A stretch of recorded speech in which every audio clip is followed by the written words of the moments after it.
થોડા સમય પહેલા ભાજપે લોલીપોપના બહાને અમારા એક રાજપૂતાણી પ્રતિષ્ઠિત રાજપૂતાણી કરણી સેનાના અધ્યક્ષ એવા મારા બેન શ્રી રીવાબાને એ લોકોએ સીટના લોલીપોપના બહાને એમનું નામ જાહેર કરેલું. સમગ્ર રાજપૂત સમાજની આશા હતી કે આ વખતે જામનગરથી એક રાજપૂતાણી પ્રતિનિધિત્વ કરશે, પણ અમારી એ લાગણીને પાણી ફેરવવાના ભાગરૂપે ભાજપે એમનું નામ જાહેર ન કર્યું. એટલે એક રાજપૂતાણી તરીકે હું પાર્ટીમાં જામનગરથી લડવાની ઈચ્છા વ્યક્ત કરું છું અને લડીશું અને ચોક્કસ જીતીશું, કેમ કે રજવાડાએ આ સમાજમાં ઘણા ભોગ આપ્યા છે, બલિદાનો આપ્યા છે.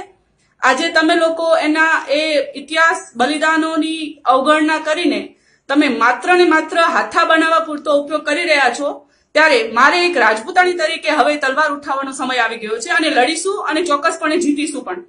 હાલ હું નેશનલ વુમન્સ પાર્ટીની પ્રેસિડેન્ટ છું ગુજરાતની, પણ પાર્ટી કોઈ મહત્વ નથી રાખતું. મારા માટે મારો સમાજ પહેલો છે અને સમાજ ભાવના સાથેથી તે હું જામનગરથી ઉમેદવારી નોંધાવીશ અને જીતીશ પણ.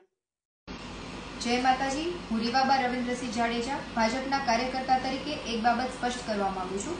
હમણાં સોશિયલ મીડિયાના માધ્યમ દ્વારા ભાવનાબા જાડેજા દ્વારા એક મેસેજ તથા પોતાના વિડીયો દ્વારા મારા નામે ક્ષત્રિય સમાજનો ઉલ્લેખ કરીને પોતાની વ્યક્તિગત મહત્વાકાંક્ષાને સંતોષવા માંગતા હોય તેવું દેખાઈ આવે છે અને ક્ષત્રિય સમાજને ગેરમાર્ગે દોરતા હોય તેવું પણ જણાઈ આવે છે, જેનો હું વિરોધ કરું છું.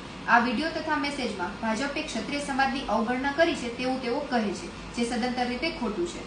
કેમ કે ભાજપે આપણા જ સમાજના ધારાસભ્ય એવા શ્રી હકુબા જાડેજાને મિનિસ્ટ્રીમાં સમાવીને આપણા સમાજની પૂરેપૂરી નોંધ લીધી છે. અને રહી વાત મારી વ્યક્તિગત, તો મેં ભાજપની વિચારધારા અને મોદી સાહેબની પ્રેરણા તથા કાર્યશૈલીથી પ્રભાવિત થઈને ભારતીય જનતા પાર્ટી જોઈન કરી છે.